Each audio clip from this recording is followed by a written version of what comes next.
যুক্তরাজ্যের সরকার নতুন বৈদ্যুতিক গাড়িতে ৩,৭৫০ পাউন্ড পর্যন্ত ছাড় দিচ্ছে। এর প্রথম ধাপে ফোর্ডের পুমা জেন ই এবং টর্নিও কুরিয়ার এর সুবিধা পাচ্ছে। সরকার চাইছে মানুষ ধীরে ধীরে পেট্রোল ও ডিজেল গাড়ি ছেড়ে বৈদ্যুতিক গাড়িতে আসুক। নতুন গাড়ির জন্য ৩৭,০০০ পাউন্ড পর্যন্ত খরচের সবচেয়ে পরিবেশ বান্ধব গাড়ির সবচেয়ে বেশি সুবিধা পাওয়া যাবে। এছাড়া আরও ২৬টি মডেলের জন্য ১৫০০ পাউন্ড ছাড়ের ব্যবস্থা আছে। গাড়ির নির্মাতারা চাইলে তাদের মডেল গ্রান্টের জন্য আবেদন করতে পারবেন, আর বিক্রির সময়ই ছাড় স্বয়ংক্রিয়ভাবে প্রযোজ্য হবে। এই উদ্যোগ আগামী ৩ বছর চলবে। বর্তমানে ব্রিটেনে প্রায় ১.৩ মিলিয়ন বৈদ্যুতিক গাড়ি আছে, কিন্তু পাবলিক চার্জিং পয়েন্ট মাত্র ৮২,০০০। অনেক ড্রাইভার বলছেন শুরুতে খরচ বেশি হওয়ায় ইভি কেনা ব্যর্থতা হয়ে দাঁড়াচ্ছে। সরকার বলছে যারা সবচেয়ে সবুজ ও পরিবেশ বান্ধব উৎপাদন প্রক্রিয়া ব্যবহার করবে তারা সর্বোচ্চ ছাড় পাবে। পুমা জেন ই এখন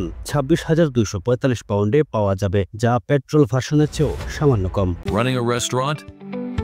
Your food deserves the spotlight. Currywalla Media. Let's make your food famous.